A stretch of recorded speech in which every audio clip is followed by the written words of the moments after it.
വാതിലിൽ മുട്ടുന്ന ശബ്ദം കേട്ടുകൊണ്ട് മഹാനായ ഔഫ് റളിയല്ലാഹു അൻഹുവും ഭാര്യയും വാതിലിലേക്ക് ഓടിയടക്കുകയാണ്.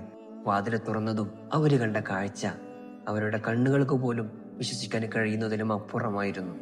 തന്റെ മുന്നിലതാ സ്വന്തം മകൻ വന്നു നിൽക്കുന്നു.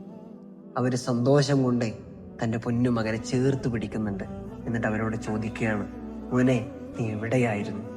വളരെ നിഷ്കളങ്കമായി തന്റെ പൊന്നുമോൻ അവിടുന്ന് മറുപടി പറയുകയാണ്, ഉപ്പ, ഇന്നലെ സമരത്തിലായിരിക്കെ എന്നെ ശത്രുക്കൾ ബന്ദിയാക്കി.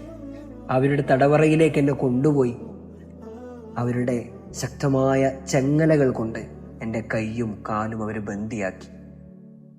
അതിൽ നിന്ന് രക്ഷപ്പെടാനും വേണ്ടി ഞാൻ ഒരുപാട് ശ്രമിച്ചു. പക്ഷേ എനിക്കതിന് സാധിച്ചില്ല. ആ വിഷമത്തിൽ അങ്ങനെ ഇരിക്കുന്ന സമയത്താണ് സ്വമേധയാ എൻ്റെ കയ്യിൽ നിന്നും കാലിൽ നിന്നും ആ ചെങ്ങലക്കെട്ടുകൾ അഴിഞ്ഞു പോകുന്നത് ഞാൻ ശ്രദ്ധിക്കുന്നത്.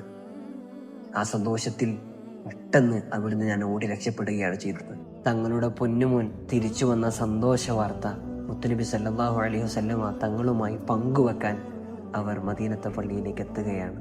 മുത്തുനബി സല്ലല്ലാഹു അലൈഹി വസല്ലമ തങ്ങളോട് അങ്ങോട്ട് എന്തെങ്കിലും പറയുന്നതിന് മുമ്പ് ഇങ്ങോട്ട് അവിടുന്ന് പറയുകയാണ്, ഓ ഔഫ് റളിയല്ലാഹു അൻഹു, നിങ്ങൾ പെരുത്ത് സന്തോഷിച്ചോളൂ. ഒരായത്തിറങ്ങിയിട്ടുണ്ട്, വമൻ യതവക്കല അലല്ലാഹി ഫഹുവ ഹസ്ബു. അള്ളാഹു തആലയിൽ ആരെങ്കിലും ഭരമേൽപ്പിച്ചാൽ അവന് അള്ളാഹു മതി. അള്ളാഹുവിൽ എല്ലാം അർപ്പിച്ചുകൊണ്ട് ജീവിക്കുക. നമ്മുടെ എന്ത് പ്രയാസങ്ങളും പരിഹരിക്കാൻ യോഗ്യനായ ഒരേ ഒരാൾ അത് നമ്മുടെ റബ്ബ് തആല മാത്രമാണ്.